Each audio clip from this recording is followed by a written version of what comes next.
आइए अब हम आपको दिखाते हैं कि कैसे अंतर्राष्ट्रीय मोर्चे पर भी मुनीर को ट्रंप से बड़ा झटका मिला। ट्रंप ने अमेरिका ईरान के बीच जारी बातचीत में मध्यस्थता करने वाले देशों का नाम लिया, लेकिन ट्रंप की लिस्ट में पाकिस्तान का नाम गायब था।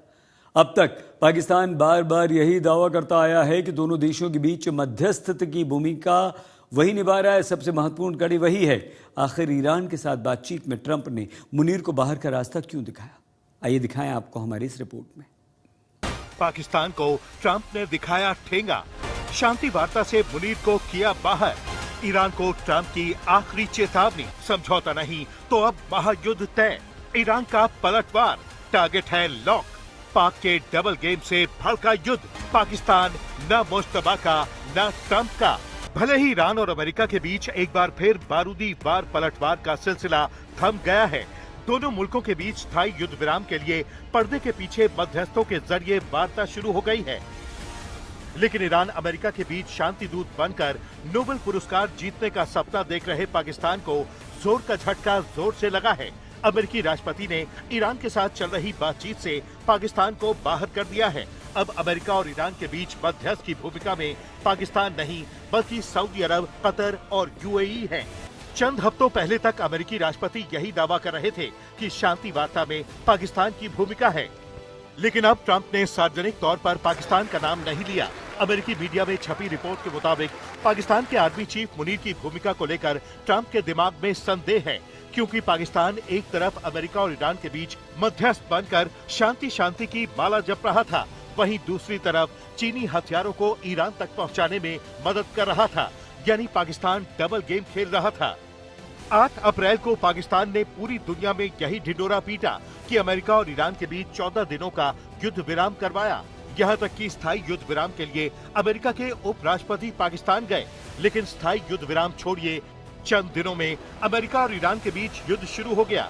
मतलब न तो ईरान ने पाकिस्तान की बात मानी और न ही ट्रंप ने, लेकिन मुनीर और शहबाज यही माहौल बनाते दिखे कि अमेरिका और ईरान के बीच समाधान निकलेगा तो सिर्फ और सिर्फ पाकिस्तान की मध्यस्थता से। सच्चाई यही है कि आज भी ईरान और अमेरिका के बीच स्थायी युद्ध विराम की संभावना बहुत कम है। भले ही ट्रंप ये दावा कर रहे हों कि ईरान के साथ नए दौर की वार्ता शुरू हो गई है, दोनों मुल्कों के बीच हमले थम गए हैं, लेकिन ईरान ने अमेरिकी राष्ट्रपति के दावों को सिरे से खारिज कर दिया है। जब तक अमेरिका अपने उल्लंघन जारी रखता है, तब तक होर्मुज के हालात में कोई अहम बदलाव नहीं होगा। ईरान की आने वाले दिनों में अमेरिकी प्रतिनिधि मंडल का स्वागत करने या अमेरिकी अधिकारियों से मिलने के लिए ईरानी प्रतिनिधि मंडल भेजने की कोई योजना नहीं है।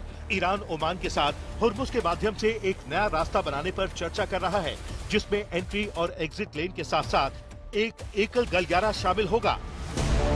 ईरान ने अमेरिका के साथ बातचीत का बॉयकॉट किया है, तो दूसरी तरफ ईरानी सेना ने अमेरिकी युद्धपोतों को निशाना बनाने की धमकी दी है। दरअसल होर्मुज को लेकर अभी भी अमेरिका और ईरान के बीच सहमति नहीं बन पाई है। अमेरिका का दावा है कि होर्मुज खुला है, लेकिन होर्मुज पर आज भी ईरान का कब्जा है। ईरान की इजाजत के बिना कोई भी जहाज होर्मुज पार नहीं कर सकता। वहीं दूसरी तरफ होर्मुज पर नए रूट को लेकर ईरान और ओमान के बीच बातचीत चल रही है। ईरान का दावा है कि बहुत जल्द नए रूट को लेकर सहमति बन जाएगी, लेकिन होर्मुज पर अमेरिका के बताए रूट से जहाजों के गुजरने पर पूरी तरह पाबंदी है। मतलब होर्मुज को लेकर ईरान अड़ा हुआ है, जबकि अमेरिकी राष्ट्रपति यही कह रहे हैं कि अब ईरान के पास आखिरी मौका है। ट्रंप की माने तो ईरान पर सबसे बड़े हमले के प्लान पर ऐन वक्त पर रोक लगा दी, क्योंकि हमले के डर से ईरान ने मध्यस्थों के जरिए उनसे संपर्क साधा। दावा यही है कि युद्ध विराम की पेशकश ईरान की तरफ से की गई। वहीं दूसरी तरफ अमेरिका के मंत्री स्कॉट बेसेंट का कहना है कि अगले 24 घंटों में होर्मुज को खोलने को लेकर अमेरिका और ईरान के बीच समझौता हो सकता है। कतर के विदेश मंत्रालय की तरफ से यही कहा गया है कि दोनों मुल्कों के बीच राजनयिक समाधान निकालने की कोशिशें जारी हैं। मध्यस्थ देश दोनों के बीच बातचीत में मदद करने के लिए मिलकर काम कर रहे हैं। अब सवाल यही है कि जब अमेरिका के साथ ईरान बातचीत से इनकार कर रहा है, तो समझौता कैसे होगा?